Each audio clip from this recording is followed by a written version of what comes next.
अस्सलाम वालेकुम, मैं हूं शहजाद और उम्मीद है आप सब लोग खैरियत से होंगे। ज़ुबैर साहब के साथ हम डिटेल डिस्कस करेंगे सोशल वेलफेयर के रिजल्ट के हवाले से और उसके साथ साथ पेरोल एंड प्रोबेशन की कितनी कब जॉब्स आ रही हैं उसके हवाले से हम और इसकी तैयारी जो है उसको आप कैसे मैनेज कर सकते हैं।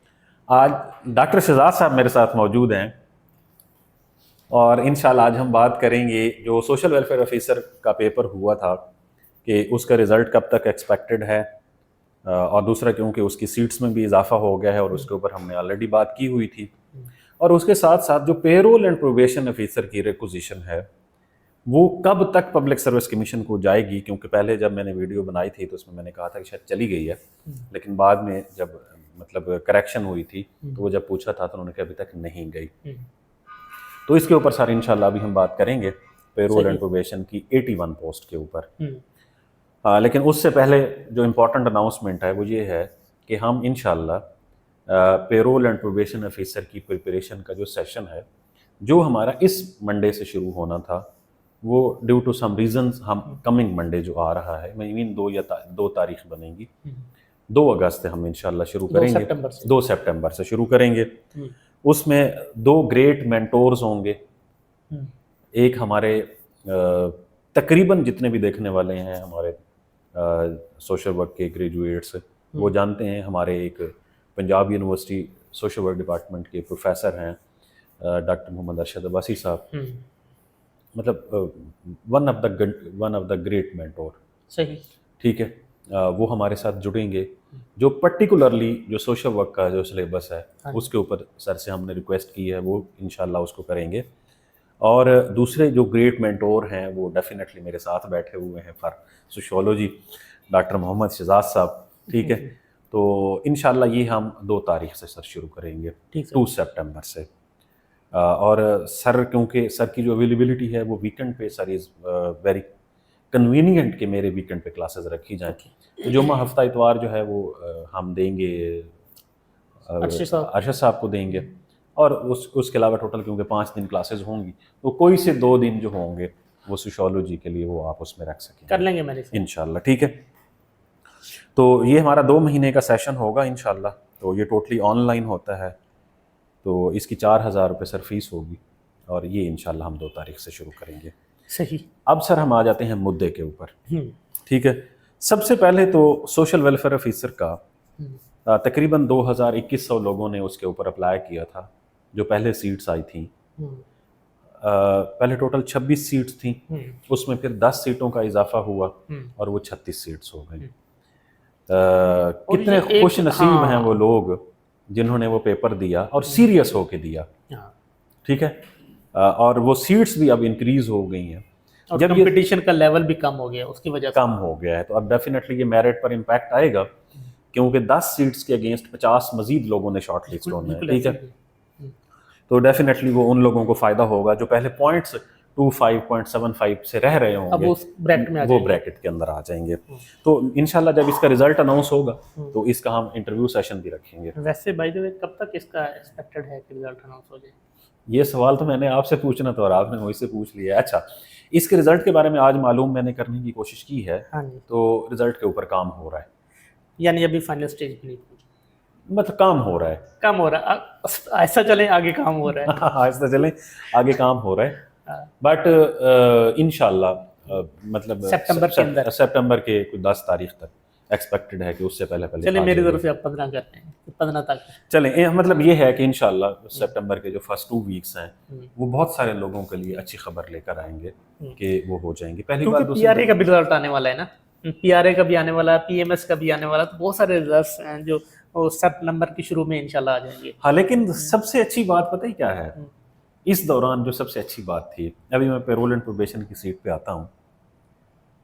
परसों पाकिस्तान आइडल का फाइनल हुआ है, मतलब मेरे ख्याल में आपको ज़्यादा दिलचस्पी नहीं लेते। हाँ। तो उसकी 40 एपिसोड रही हैं, अलबत्ता वो बहुत टूट के चलता रहा है ये पाकिस्तान आइडल। इसको और भी ज़्यादा ऑर्गेनाइज तरीके से होना चाहिए था, बट फाइनल जो उसका था, मैं उसको वैसे क्योंकि परसू कर रहा था आपको पता है, तो उसका जो फाइनल था वो फाइनल का दिन सबसे ज़्यादा अच्छा था। फाइनल कंटेस्टेंट का तो था ही था, बट बीइंग अ व्यूअर मेरे लिए ज़्यादा बेहतरीन था। उसकी रीज़न ये थी कि उसके अंदर आतिफ असलम आया। ठीक है, आतिफ असलम की परफॉर्मेंस बहुत अच्छी थी उसके अंदर, बड़ा मज़ा आया, डेफिनेटली उसने 4 चांद लगा दिए, ठीक है। तो बाकी भी उसके जो पैनलिस्ट थे उनकी भी थी। इसको कैसे आप लिंक कर रहे हैं इससे? लिंक इसलिए कर रहा हूँ कि ऐसी ज़बरदस्त एक्टिविटीज़ जब आती रहती हैं तो मतलब ये हमें नज़रअंदाज नहीं करनी चाहिए, ओके, ठीक है। बिकॉज के वी हैव वेरी लिमिटेड लेयर टाइम एक्टिविटीज़।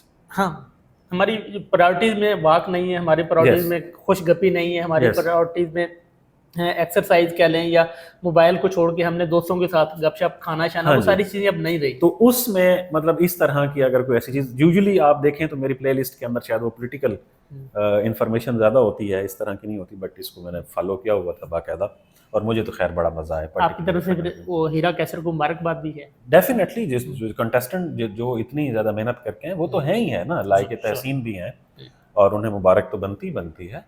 बट मेरे लिए क्योंकि आतिफ असलम का स्टेज पे आना और उसकी जो परफॉर्मेंस थी वो इतनी ज़्यादा थी कि बाकी चीज़ें तो मुझे भूल ही गई, सीधी सी बात है। और मैं खैर पिछले 24 घंटों के दौरान शायद कोई उसको 70-80 दफ़ा देख चुका हूँ। ओह, क्या बात है। ठीक है, तो खैर ये इस तरह की अगर एक्टिविटीज़ आती हैं तो उनको भी इग्नोर नहीं करना चाहिए। ठीक है, ये एक ऐसा इवेंट होता है जो आपको बड़ा ऐसा मेमोरेबल होता है। अब आ जाते हैं सर हम पेरोल एंड प्रोबेशन के ऊपर। पेरोल एंड प्रोबेशन एक ऐसी सीट है जो डे फर्स्ट से रेगुलर होनी है। हाँ, 80+ सीट्स का सुन रहे हैं। हाँ जी, अब 81 जो सीट्स हैं उसकी जो एक्सपेक्टेड है उसके ऊपर ऑलमोस्ट जो वर्किंग है वो क्या है, हैज बीन डन, वो डन काम हो चुका है, काम हो चुका है, वर्क हैज बीन डन, ठीक है, फिनिशिंग प्रोसेस के अंदर है, ठीक है। तो ये इंशाल्लाह अगले कुछ दिनों के अंदर। तो रिक्विजिशन की इनॉग्रेशन कब तक एक्सपेक्टेड है? वो मुझे लगता है कि अगले शायद 10 से 15 दिन के अंदर कोई बिग डेवलपमेंट होगी। ओके, ठीक है। जो पता है सर क्या है, जो इनिशियल चीज़ें हैं सारी की सारी वो हो चुकी हैं, ठीक है।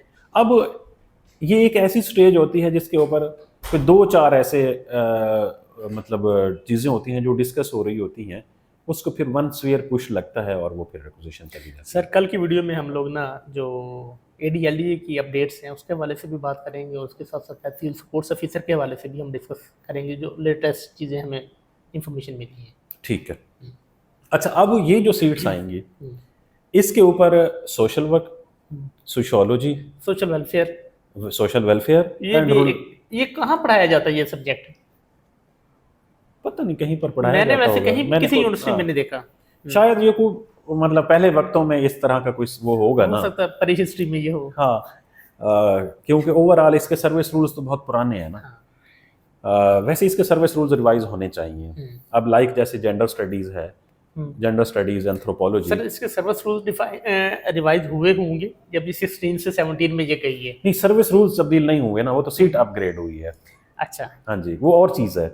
ठीक है, वो सर्विस रूल्स तब्दील होते हैं, वो एलिजिबिलिटी क्राइटेरिया तब्दील होता है, वो नहीं हुए। और इसमें रूरल सोशियोलॉजी भी है। जी, रूरल सोशियोलॉजी भी है। तो ये लोग जो जिसमें particularly anthropology, women studies, gender studies वाले इस हवाले से कर सकते हैं कि वो इक्वल टू सोशियोलॉजी है।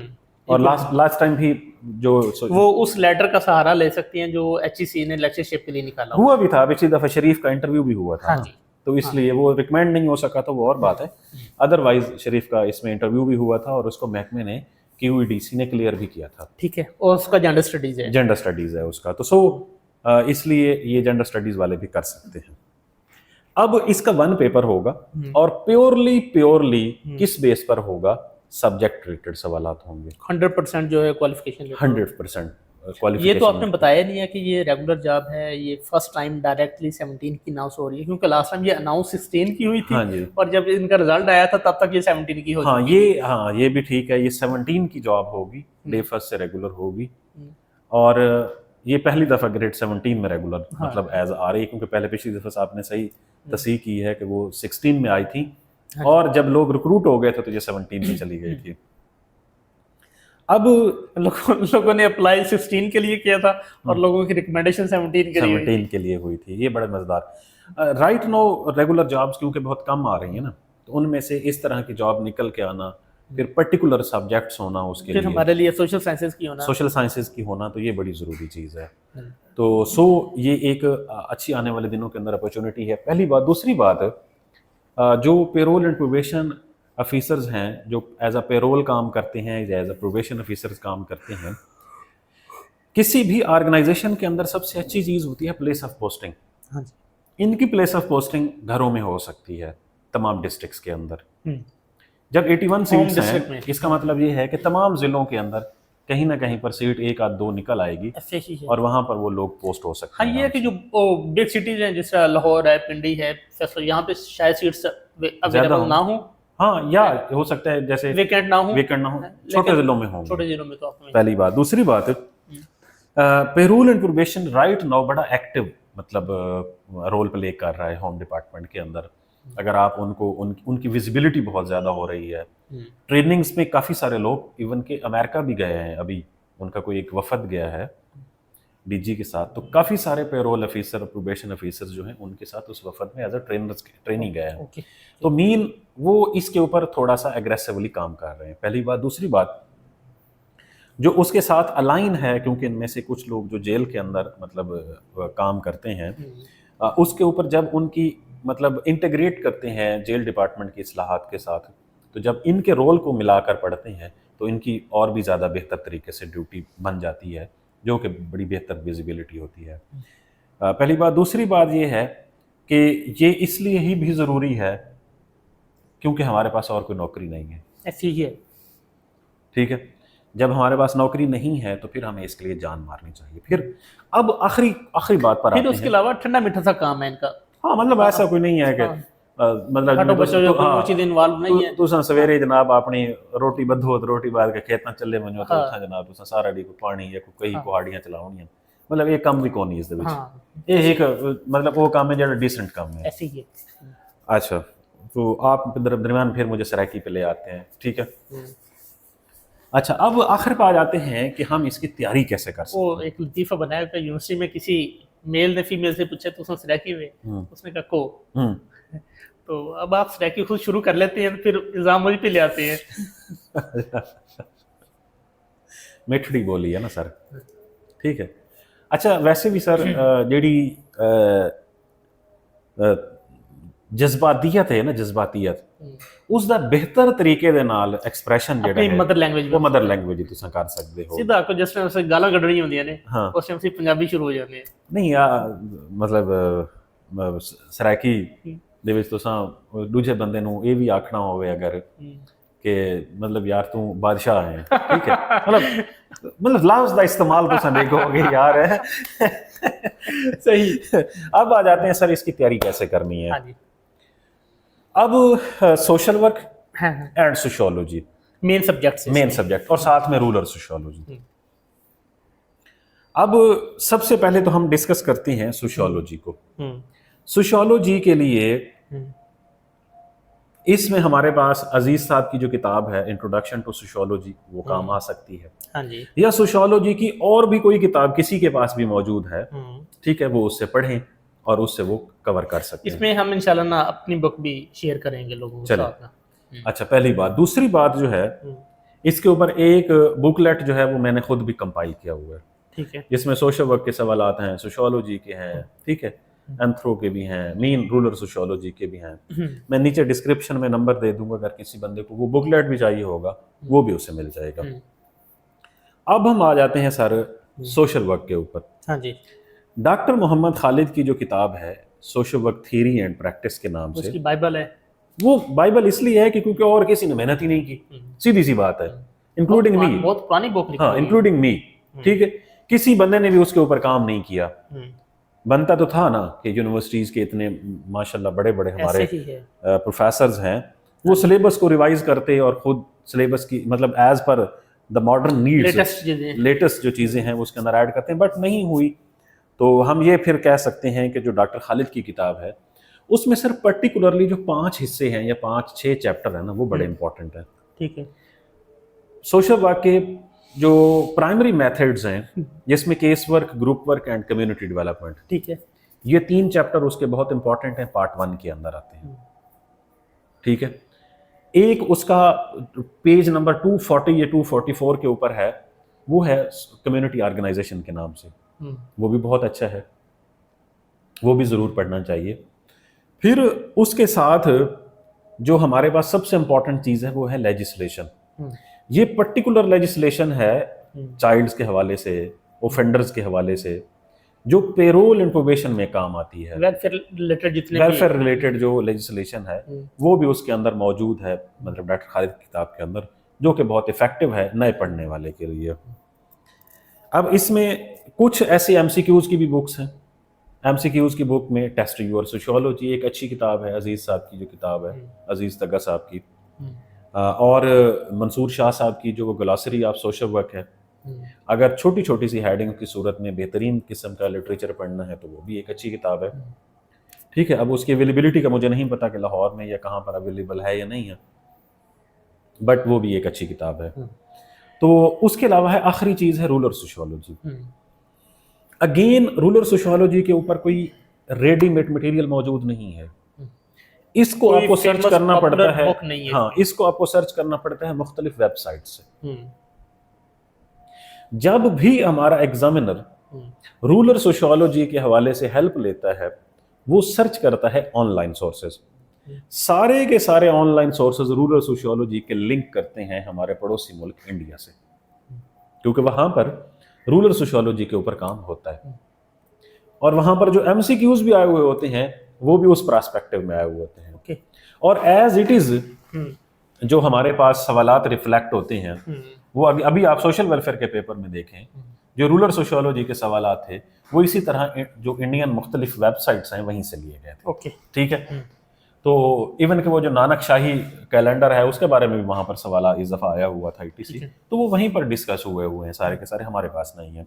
तो उसके लिए कोई भी अच्छी सी 2 वेबसाइट्स देख लें। एग्जाम वीडा के ऊपर भी इसके MCQs हैं रूरल सोशियोलॉजी के। एक और वेबसाइट है बाईजोस।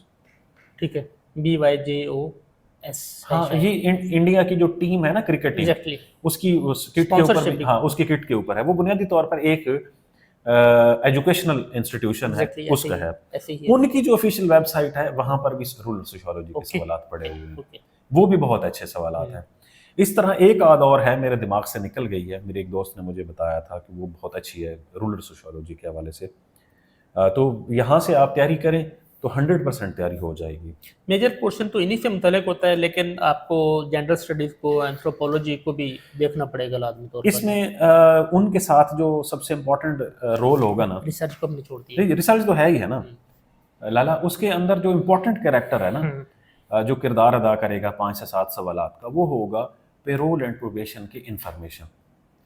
पेरोल किसे कहते हैं, ऑफेंडर किसे कहते हैं, प्रोबेशन किसे कहते हैं। हाँ जी, पेरोल एंड प्रोबेशन का एक्ट कब आया। हाँ, अगर वो जैसे चिल्ड्रन बच्चों के हवाले से, या एक ऑर्डिनेंस भी इनका आया हुआ है, ठीक है, जो पुलिस ऑर्डिनेंस है या ETC, उनके अंदर जो तब्दीलियां आई हैं बच्चों के हवाले से, प्रिजन के हवाले से, मतलब इसके अंदर जो थोड़ी छोटी सी मालूमात हैं वो सारी की सारी पेरोल एंड प्रोबेशन की वेबसाइट पर मौजूद है।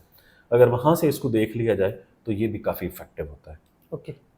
तो इस तरह से आप घर बैठ के एक प्रॉपर पूरी की पूरी प्लान करके अच्छे तरीके से तैयारी कर सकते हैं। ज़रूरी नहीं है कि आप हर काम के लिए, मतलब ये है कि कोई सेशन ज्वाइन करना कोई बहुत ज़रूरी है, नहीं, ये तो विल पे डिपेंड करता है ना कि एक कैंडिडेट की अपनी विल कितनी है कि वो तैयारी करता है या नहीं करता।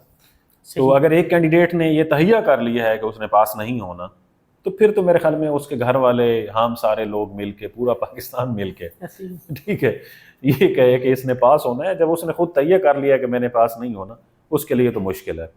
बट अगर किसी ने ये कोशिश की है तो मेरे ख्याल में वो आराम से निकल सकता है। इतनी ज़्यादा सीट्स एक्सपेक्टेड हैं इंशाल्लाह, इतने ज़्यादा लोगों का खप जाना ये एक बड़ी ब्लेसिंग है। ऐसी ही है। तो इसमें और कुछ आप अगर ऐड करना चाहें। बस सर, ऑलमोस्ट हमने सारी चीज़ों को डिटेल डिस्कस कर दिया है। तो अगर आप एज इसकी 35 साल होगी फॉर मेल और 38 ईयर्स होगी फॉर फीमेल। ओके। इसके अलावा बाकी हर चीज़ हमने बता दी है। हाँ जी। और रेगुलर जॉब है, रेगुलर जॉब के साथ जो सैलरी पैकेज है वो अराउंड 1 लाख रुपए के करीब होता है। ठीक है, इनसे ज़्यादा ही होता है। हाँ, इनका कोई स्पेशल अलाउंस तो नहीं है, लेकिन स्पेशल अलाउंस की वजह ना होने की वजह एक ये है कि इनकी स्केल, क्योंकि सीट अपग्रेड हो गई थी, तो इन्हें एक बहुत बड़ा रिलीफ मिल गया था कि ग्रेड 17 में चले। बिल्कुल ऐसे ही। बाकी इनकी PR के हवाले से बड़ी अच्छी जॉब है, इनकी डिसेंट सी जॉब है इनकी। देखें जुडिशरी के साथ इनका लिंक होता है, डिस्ट्रिक्ट एडमिनिस्ट्रेशन के साथ इनका होता है, जजेस के साथ इनका होता है। ओवरऑल ये एक अच्छी पीआर वाली जॉब है अगर कोई इसको कैश करवाना चाहे, और अगर किसी ने सुकून से रहना है तब भी ये एक अच्छी जॉब है। ऐसे ही है। तो बाकी हमारी तरफ से यही है, बेस्ट विशेज़। इंशाल्लाह अगले 10-15 दिन के अंदर इस रिक्विजिशन के ऊपर जो है वो जिस तरीके से काम हो रहा है ये चली जाएगी। आप प्रीएम्प्टिव ऐसा मैयर्स हैं कि आप अभी से तैयारी शुरू कर दें, अपनी पेस बना लें, और पर्टिकुलरली वो बच्चे जिनका भी रिज़ल्ट नहीं आया और अगले 1-1.5 महीने 2 महीने में रिज़ल्ट एक्सपेक्टेड है, उनके लिए तो ये एक बहुत अच्छी अपॉर्चुनिटी होगी, क्योंकि वो ऐड हो जाएंगे इसके अंदर और उनके लिए निकलने के ज़्यादा चांसेस हैं, क्योंकि ताज़ा उन्होंने नॉलेज गेन किया होता है। अगर वो उसी पेस से चलें तो वो आराम से पास हो सकते हैं।